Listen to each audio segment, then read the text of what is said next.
안녕하세요. 오늘 바울의 편지 총 6권을 살펴보면서 바울 서신을 마무리하게 될 텐데요. 먼저 데살로니가 전서 후서는 마지막으로 교회를 향해서 쓴 편지이고요. 그 이후에는 디모데 전후서, 디도서, 빌레몬서 이렇게 개인에게 보내는 목회 서신에 대해서 알아보도록 하겠습니다. 자, 먼저 데살로니가 전서의 주요 내용을 살펴보겠는데요.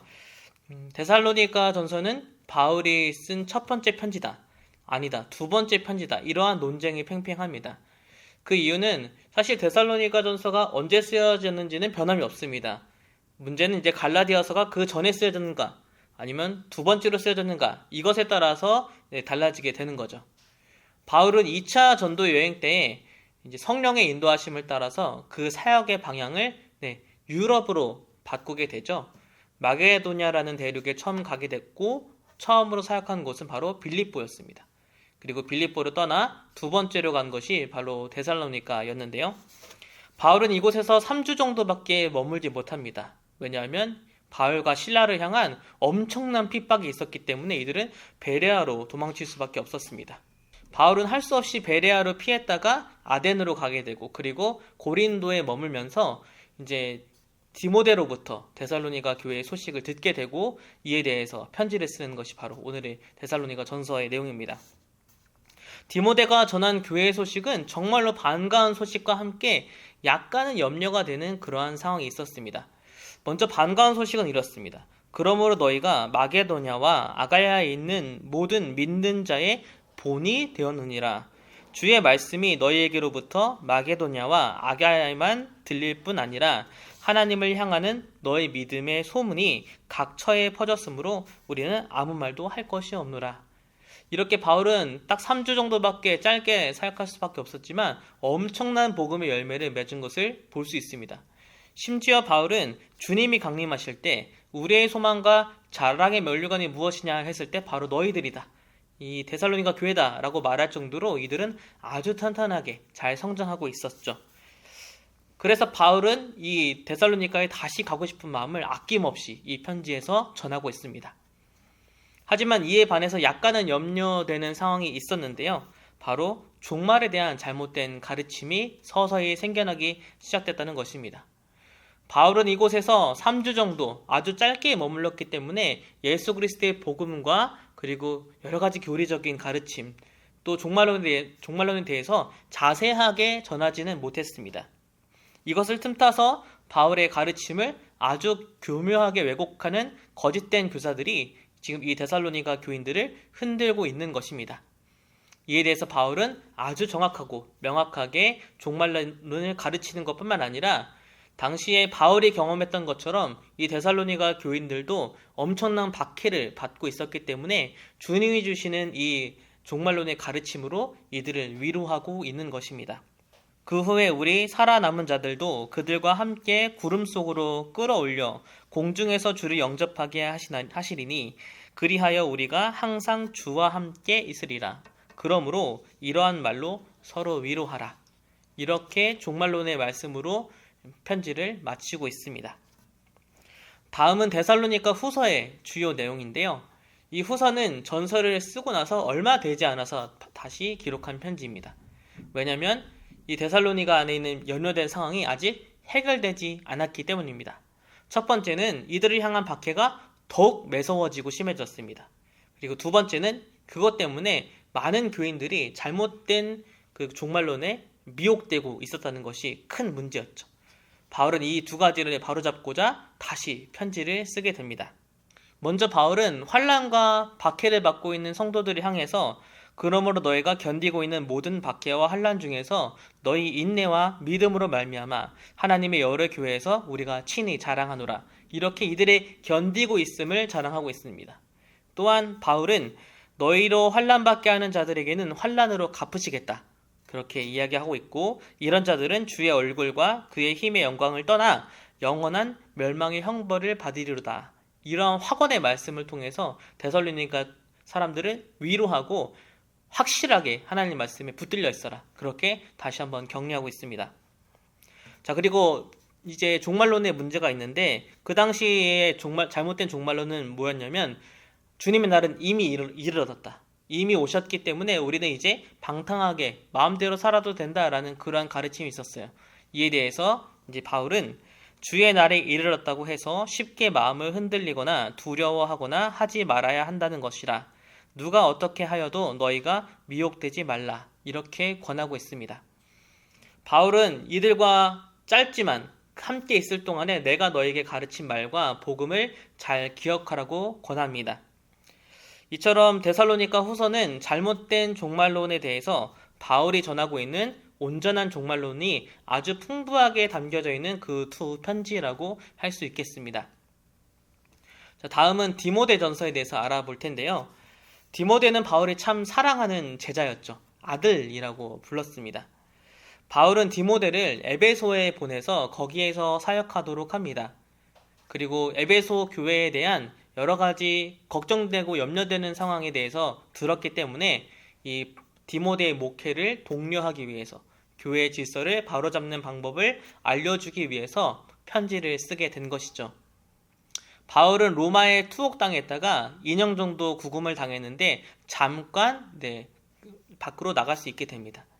그때 바울은 그 잠깐의 시간도 쉬지 않고 마게도냐 지방으로 가서 복음을 전하는 일에 힘썼는데 그때에 디모데전서를 쓴 것으로 우리가 추측할 수 있습니다. 바울은 디모데 전서를 통해서 아까 말씀드린 것처럼 교회의 질서를 세우는 것, 그리고 목회의 핵심이라고 할 수 있는 기도의 중요성을 2장에서 가르쳐주고 있고요. 또 3장을 보면 교회의 지도자라고 할 수 있는 감독과 집사를 어떻게 세워야 하는지 이러한 성경적인 관점을 우리에게 가르쳐주고 있습니다. 그리고 4장을 보면요. 이 에베소 교회 안에 혼인을 금하고 심지어 고기를 먹는 것도 금하게 하는 이런 거짓된 지도자들이 많았는데 이들에 대해서 어떻게 대해야 되는지 그렇게 이야기해주고 있습니다. 망령되고 허탄한 신화를 버리고 경건에 이르도록 내 자신을 연단하라. 이렇게 디모데에게 권하고 있는 것이죠. 바울은 잘 알고 있습니다. 한 교회의 지도자가 된다는 것이 얼마나 어려운 일인지, 교회의 질서를 세운다는 것, 성도들을 믿음으로 가르치고 양육한다는 것이 얼마나 어려운 일인지 바울은 너무나 잘 알고 있습니다. 그럼에도 불구하고 바울은 이 디모데, 아들과 같은 디모데에게 믿음의 선한 싸움을 싸우라. 영생을 취하라. 이를 위하여 내가 부르심을 받았고 많은 증인 앞에서 선한 증언을 하였도다. 이렇게 하면서 이 편지를 마감하고 있습니다. 자, 다음은 디모데 후서에 대해서 살펴보겠는데요. 이 잠깐 동안의 이 해방과 자유의 시간에 바울은 복음을 전하다가 다시 로마의 감옥에 갇히게 됩니다. 이 로마의 마지막 구금이 바울의 이제 마지막 시간이고 결국에는 이제 거기서 순교를 당하게 되죠. 바울은 그동안 정말 수도 없이 사도권에 대해서 많은 의심을 받았습니다. 그리고 바울의 가르침을 왜곡하는 거짓 교사들도 많았고 바울을 따라다니면서 괴롭히는 유대인들도 정말 많았습니다. 그리고 바울은 계속해서 감옥에 갇히는 것으로 인하여서 많은 평판을 잃어버리게 되었어요. 많은 사람이 바울의 곁을 떠났고 이 디모데의 후서를 보면 누가밖에 남지 않았다. 그렇게 이야기하고 있습니다. 그러면서 바울은 자신의 영적인 아들인 디모데를 너무나 보고 싶어 합니다. 바울의 마지막 편지, 이 디모데 후서를 읽으면서 참 울컥울컥하는 순간들이 많았는데요. 내 눈물을 생각하여 너 보기를 원하면 내 기쁨이 가득하게 하려 함이니 너는 어서 속히 내게로 오라. 이러한 바울의 글만 봐도 이 마지막을 앞두고 있는 바울이 얼마나 자신의 아들인 디모데를 보고 싶어 했는지 참 알 수 있는 그런 구절들인 것 같습니다. 바울은 자신의 영적인 아들인 디모데도 자신과 마찬가지로 너는 그리스도 예수의 좋은 병사로 나와 함께 고난을 받기를 원하고 있습니다. 또한 디모데가 앞으로 살아가게 될 이 세상이 어떻게 변하고 있는지 3장 2절에서 5절까지 아주 자세히 나오고 있는데요. 자기를 사랑하며 돈을 사랑하며 사나우며 선한 것을 좋아하지 아니하며 쾌락을 사랑하기를 하나님을 사랑하는 것보다 더하며 경건의 모양은 있으나 경건의 능력은 부인하는 이러한 자들로부터 돌아서라고, 과감하게 돌아서라고 디모데에게 권하고 있죠.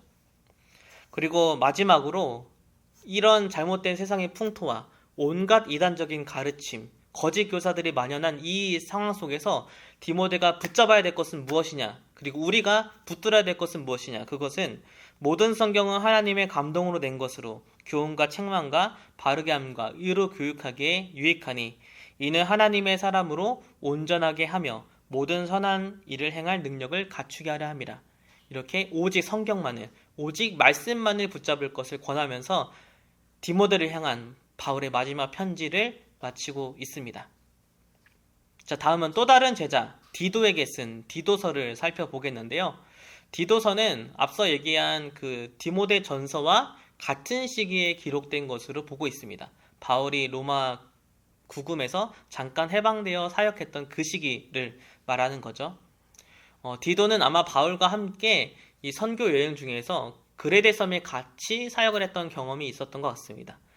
바울은 이제 자신은 이 섬을 떠나면서 디도를 남겨놓게 되는데, 그곳에서 아직 이 질서가 잡히지 않고 온전하게 세워지지 않은 교회를 잘 세우라는 그런 뜻에서 디도를 남겨놓게 됩니다. 하지만 이 그레데 섬은요, 정말 거짓되고 방탕한 도시였는데요.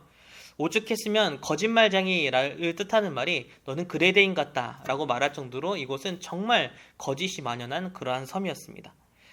그레데인 중에 어떤 선지자가 말하되 그레데인은 항상 거짓말쟁이며 악한 짐승이며 배만 위하는 게으름뱅이라 하니, 이 말씀처럼 정말 이들은 아무리 복음을 전해도 좀처럼 변하지 않는 그러한 문화적인 풍습과 신화들을 갖고 있었던 것이죠. 이런 교회를 향하여서 디도에게 바울은 편지를 하는데, 이제 1장을 보면 하나님의 청지기로서 책망할 것이 없는 장로와 감독을 바로 세우라고 그렇게 권면하고 있습니다. 또 2장을 보면 교회의 질서를 세우는 데 있어서 늙은 여자와 늙은 남자가 해야 될 역할, 그리고 젊은 여자와 젊은 남자가 해야 될 역할을 다시 바로잡아 주고 있고요. 또 디도 개인에게는 이렇게 권합니다. 범사에 내 자신이 선한 일에 본을 보이며 교훈에 부패하지 아니함과 단정함과 책망할 것이 없는 바른 말을 하게 하라. 이는 대적하는 자로 하여금 부끄러워 우리를 악하다 할 것이 없게 하려 함이라. 이렇게 자기 자신을 아주 단정하게 반듯하게 잘 세우라고 그렇게 권하고 있습니다. 또 바울은 교회를 흔드는 이러한 잘못된 가르침과 이단에 대해서 아주 단호하게 이렇게 권하고 있는데, 그러나 어리석은 변론과 족보 이야기와 분쟁과 율법에 대한 다툼은 피하라. 이것은 무익한 것이요 헛된 것이니라. 이단에 속한 사람을 한두 번 훈계한 후에 멀리하라. 이렇게 마지막으로 권하고 있습니다. 이 디도서의 마지막 말씀은 우리가 이단을 대할 때에도 굉장히 중요한 가르침이 되기 때문에, 특별히 이제 목회 서신에 나오는 이러한 부분들은 우리 교회에 적용하기에 참 좋고, 특별히 직분자로 세워진 우리 한 사람 한 사람은 성경에 이러한 말씀에 따라서 직분을 세웠구나라는 것을 다시 한번 잘 간직하면 좋을 것 같습니다. 마지막으로 빌레몬서에 대해서 살펴보겠는데요. 빌레몬서는 우리가 지난번 영상에서 다뤘던 것처럼 이 바울의 대표적인 옥중 서신이죠. 빌립보서, 에베소서, 골로새서와 함께 이 동시대에 기록한 그러한 옥중 서신 중에 하나입니다. 이 빌레몬서는 빌레몬이라는 이 골로새 교인에게 보내는 편지인데요. 빌레몬에게는 오네시모라는 종이 있었습니다. 근데 이 오네시모라는 종이 주인을 몰래 떠나서 도망을 가게 되는데, 결국에는 여차여차해서 바울이 있는 로마 감옥에 갇히게 됩니다. 이 로마 감옥에서 오네시모는 바울을 통해서 복음을 듣게 되고 그리스도인으로 거듭나게 됩니다. 그리고 바울의 사역을 아주 물심양명으로 돕는 제자가 되죠. 이제 바울은 이제 골로새 교회에 편지를 보내면서 동시에 이 빌레몬에게 개인적으로 부탁으로 편지를 해요. 바로 오네시모를 용서하고 동역자로 받아주라는 그런 부탁을 하기 위해 편지를 쓰는 것이죠. 이후로는 종과 같이 대하지 아니하고 종 이상으로 곧 사랑받는 형제로 둘 자라. 내게 특별히 그러하거든 하물며 육신과 주 안에서 상관된 내게랴. 그러므로 내가 나를 동역자로 알진대 그를 영접하기를 내게 하듯 하고, 그가 만일 내게 불의를 하였거나 내게 빚진 것이 있으면 그것을 내 앞으로 개선하라. 이렇게 골로새 교인인 빌레몬에게 개인적인 부탁을 담은 편지가 그리고 한 사람을 사랑하고 용서한다는 것이 어떤 의미인지를 알려주는 것이 바로 빌레몬스의 주요 내용이라고 할 수 있겠습니다. 자, 이렇게 우리는 오늘 영상을 끝으로 바울의 13권의 그 편지에 대해서 봤는데요. 그 편지의 목적과 또 내용에 따라서 어떤 편지는 교리서 같기도 하고, 또 어떤 편지는 이 당면한 문제를 해결하는 아주 실용적인 편지인 것 같기도 하고, 또 오늘 봤던 디모데 전후서나 빌레몬서처럼 개인을 향한 또 바울의 감정이 아주 많이 담겨 있는 그런 편지를 우리가 여러 권 살펴봤습니다. 이 바울의 편지를 보면서 참 느끼는 것이 많았습니다. 가장 중요한 것은 주님 안에서 동역자된 우리 서로가 서로를 사랑하고 또 권하는 편지와 같은 말들과 또 글들로 서로를 함께 세워주는 것이 얼마나 중요한 것인지 다시 한번 느낄 수 있는 아주 귀한 시간이 되었습니다. 자, 저는 다음 이제 히브리서와 또 베드로의 두 편지를 통해서 찾아오도록 하겠습니다. 감사합니다.